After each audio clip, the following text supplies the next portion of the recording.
जी अस्सलाम वालेकुम student. Group three की हमारी लेक्चर सीरीज चल रही है। थर्ड लेक्चर है हमारा आज, और इसमें भी हम कुछ एग्जांपल्स कर रहे हैं। एग्जांपल ये है जी, show that positive rational number, positive real numbers, Q static, R static, C static. इसका मतलब ये है कि इनको मॉडिफाई किया गया ऑफ नॉन जीरो नंबर, मतलब इनमें से जीरो सब्ट्रैक्ट कर दिया गया है। अगर मैं एक्सप्लेन करूं तो क्यू स्टैटिक का मतलब है कि रैशनल नंबर माइनस जीरो, इनमें से जीरो सब्ट्रैक्ट कर दिया गया है। इसी तरह आर स्टैटिक का मतलब है कि R minus zero, and C static का मतलब है कि सी माइनस जीरो।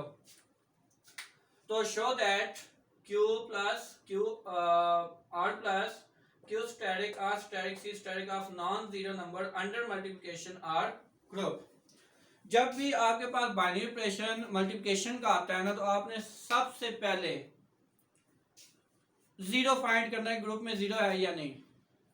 क्योंकि आपको पता है ना कि ग्रुप होने के लिए आपको फॉर ग्रुप इट्स नेसेसरी के एक सेट में ग्रुप होने के लिए चार प्रॉपर्टीज एग्जिस्ट करनी चाहिए। उन चारों में एक ये भी है कि इनवर्स होना चाहिए, और इनवर्स जो है वो आपका अकॉर्डिंग टू बाइनरी ऑपरेशन होता है। और बाइनरी ऑपरेशन अगर मल्टीप्लिकेशन का हो तो जीरो का इनवर्स क्या होगा, जीरो का इनवर्स क्या होगा। तो मल्टीप्लिकेशन के अकॉर्डिंग आपको पता है ना इनवर्स क्या होता है, ए बिलोंगिंग टू ग्रुप, तो one over A belonging to group, तो ये उसका मल्टीप्लिकेटिव इनवर्स होता है। तो वन ओवर जीरो तो आपके पास फाइनाइट ही नहीं होता। तो जब कभी भी किसी ग्रुप में जीरो आ जाए और मल्टीप्लिकेशन के तहत उसे ग्रुप प्रूव करना हो, तो डेफिनेटली उसका जीरो का मल्टीप्लिकेटिव इनवर्स नहीं होगा, तो वो ग्रुप नहीं होगा। जबकि यहाँ पे क्यू आर और सी में से जीरो निकाल दिया गया है और कहा गया है कि चेक करें कि non zero number under multiplication are group. तो क्यू स्टैटिक की बात करते हैं, जो कि आपके पास क्यू माइनस जीरो। तो सबसे पहले प्रॉपर्टी आपकी कौन सी होनी चाहिए, क्लोज्ड। सेकंड पे एसोसिएटिव, थर्ड पे आइडेंटिटी,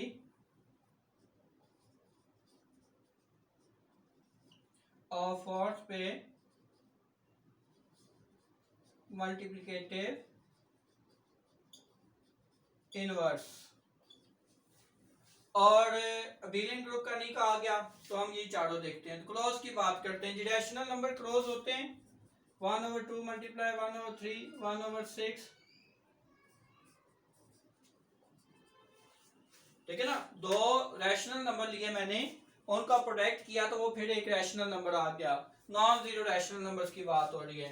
एसोसिएटिव डेफिनेटली होंगे 1/2 मल्टीप्लाई 1/3 मल्टीप्लाई 1/4 बराबर होगा 1/2 मल्टीप्लाई 1/3 मल्टीप्लाई 1/4।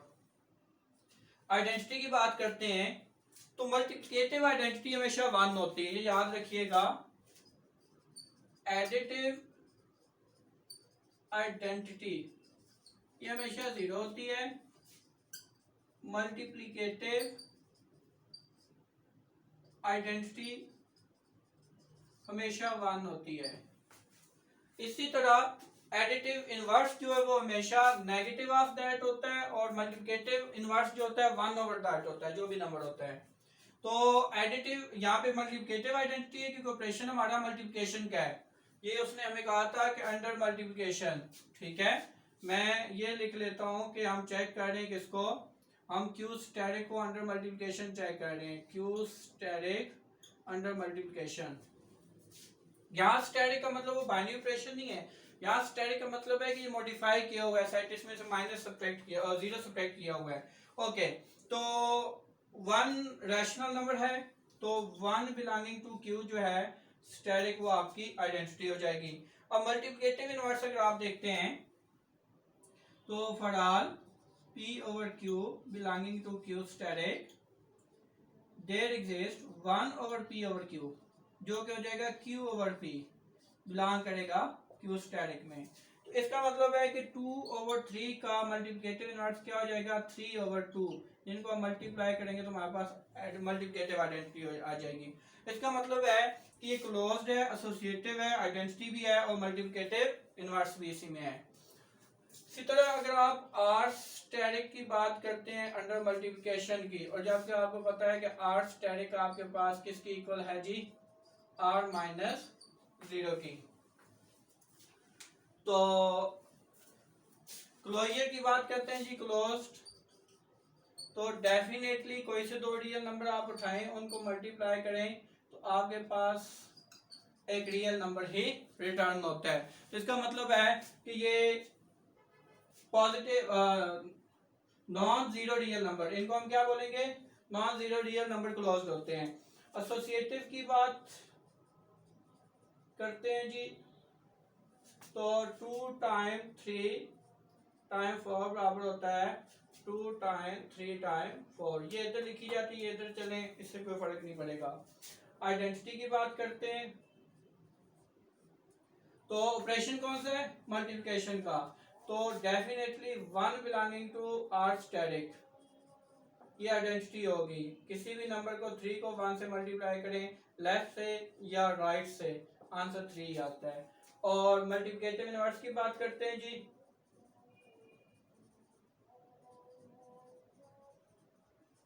तो मल्टीप्लिकेटिव इनवर्स आपको पता है जी, for all 3 belonging to R asterisk, 1/3 belonging to R asterisk, 3 multiply 1/3, 1/3 multiply 3 is equal to 1। तो इसके हर एलिमेंट का मल्टीप्लिकेटिव इनवर्स भी एग्जिस्ट होता है। तो चारों प्रॉपर्टीज इसने सेटिस्फाई की, ये भी हमारा ग्रुप हो गया, ये दोनों हमारे ग्रुप हो गए। कॉम्प्लेक्स नंबर जो है उसकी तरफ अगर हम आते हैं,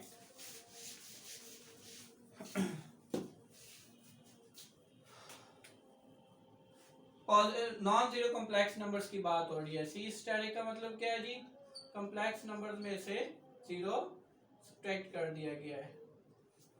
तो क्लोज्ड की बात करते हैं जी, कोई से दो कॉम्प्लेक्स नंबर जब आप मल्टीप्लाई करते हैं तो आपको पता है कि उनका जो प्रोडक्ट आता है वो भी एक कॉम्प्लेक्स नंबर आता है। मैं इसकी डिटेल में नहीं जाना चाहता, क्योंकि आपने एडिशन ऑफ कॉम्प्लेक्स नंबर और मल्टीप्लिकेशन ऑफ कॉम्प्लेक्स नंबर पढ़ी है, आपको पता है हर कॉम्प्लेक्स नंबर का मल्टीप्लिकेटिव इनवर्स भी एग्जिस्ट करता है। ठीक है, तो आप अगर बात करें जी Z1 and Z2 belonging to C steric, दो कॉम्प्लेक्स नंबर की बात करते हैं, तो Z1 मल्टीप्लाई Z2 भी एक कॉम्प्लेक्स नंबर ही होता है। एसोसिएटिव की बात करें तो डेफिनेटली एसोसिएटिव कॉम्प्लेक्स नंबर में एग्जिस्ट करता है।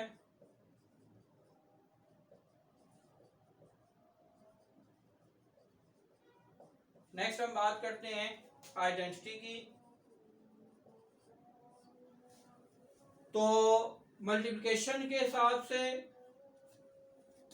और एडिशन के हिसाब से कॉम्प्लेक्स नंबर की आइडेंटिटीज आप देख लीजिए। तो मल्टीप्लिकेशन के हिसाब से जो आइडेंटिटी है वो आपकी बनती है 1 और 0 बिलोंगिंग टू सी,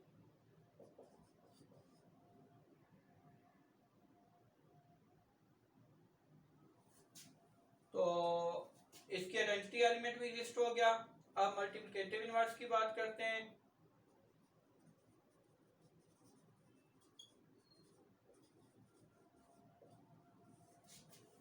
आपको पता है कि किसी भी complex number a plus iota b के लिए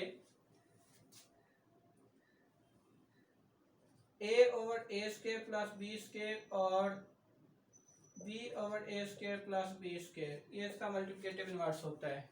तो इसका मतलब है कि हर कॉम्प्लेक्स नंबर का मल्टीप्लिकेटिव इनवर्स भी एग्जिस्ट करता है। जो नहीं एग्जिस्ट करता था वो इसका नहीं एग्जिस्ट करता था, 0 प्लस 0 आयोटा का, तो ये पहले से हमने उठा के बाहर निकाल दिया हुआ है।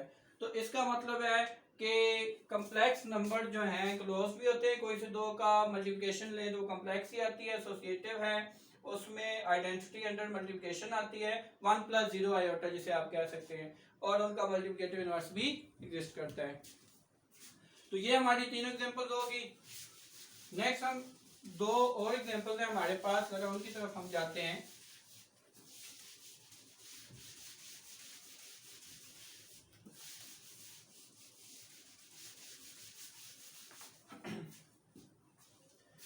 बात हो रही है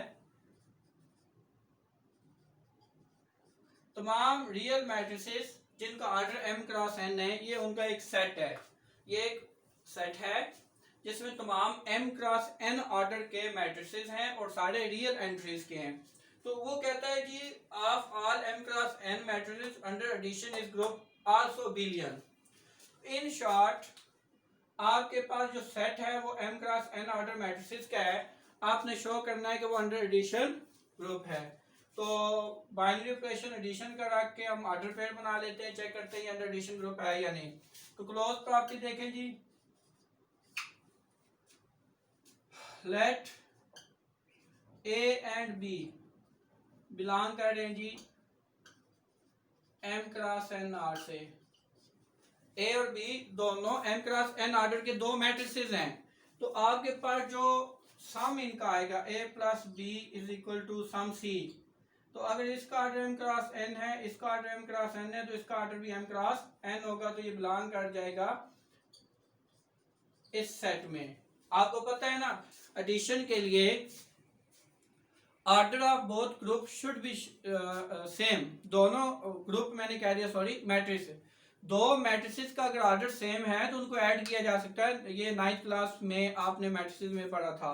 और अगर दो मैट्रिसेस का ऑर्डर सेम नहीं है तो उनको ऐड नहीं करते, और ऐड होने के बाद जो नया मैट्रिक्स आता है उसका ऑर्डर भी वही होता है। तो क्लोज्ड हो गया। नेक्स्ट हम देखते हैं जी एसोसिएटिव। डेफिनेटली एसोसिएटिव एग्जिस्ट करेगा, ये खुद चेक कर लीजिएगा।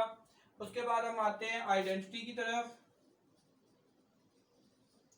क्योंकि अंडर एडिशन है तो ये एक मैट्रिक्स है जी,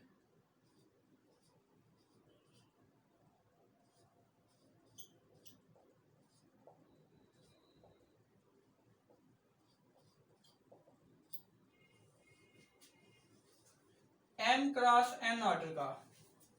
अब m कितना है, n कितना है, ये स्पेसिफाइड तो नहीं है ना, फिक्स तो नहीं है। तो हम एक m number of m rows and number of n columns का एक 0 0 का ऑर्डर मैट्रिक्स लेते हैं। तो इसको जब किसी भी मैट्रिक्स में आप ऐड करेंगे तो आपका जो मैट्रिक्स होगा वो क्या, ये उसमें ऐड करने के बाद उस मैट्रिक्स पे कोई फर्क नहीं पड़ेगा। तो ये मैट्रिक्स इस मैट्रिक्स के लिए आइडेंटिटी एलिमेंट होगा। तो आइडेंटिटी इसमें एग्जिस्ट होगी। अब इनवर्स की बात करते हैं। आपने एक डेफिनेशन पढ़ी हुई है negative of a matrix. Negative of a matrix जिसमें आप किसी भी मैट्रिक्स के तमाम एंट्रीज के साइन चेंज कर देते हैं, पॉजिटिव को नेगेटिव और नेगेटिव को पॉजिटिव। तो for all A m cross n belonging to m n cross n are there exist minus a m cross n belonging to m cross n are such that, इसको मैं ओ कह लेता हूं identity. आई नहीं कहूंगा, आई जो होता है वो मल्टीप्लिकेटिव आइडेंटिटी के लिए होता है, ओ जो होता है वो एडिटिव आइडेंटिटी के लिए हम यूज करते हैं। तो ये मेरे पास क्या बनेगा, जब इन दोनों को मैं ऐड करूंगा तो ये मेरे पास क्या आ जाएगा, एडिटिव आइडेंटिटी। इसका मतलब है इनवर्स भी एग्जिस्ट कर गया। नेक्स्ट हम बात करते हैं जी अबेलियन के लिए। आपको पता है क्या होना चाहिए, कम्यूटेटिव प्रॉपर्टी। कम्यूटेटिव प्रॉपर्टी की तरफ अगर आप आते हैं तो आपको पता है कि in general a plus B बराबर होता है b प्लस ए। तो m क्रॉस n अगर हम लिख देते हैं तो सम ऑफ मैट्रिसेस कम्यूटेटिव होता है। Product of matrices in general commutative नहीं होता है, किसी स्पेसिफिक केस में कम्यूटेटिव हो जाए तो उसका कोई पता नहीं। ओके, तो हमारा ये सेट क्लोज्ड हो गया, एसोसिएटिव, आइडेंटिटी, इनवर्स और। तो thank you so much for watching video. खुदा हाफिज।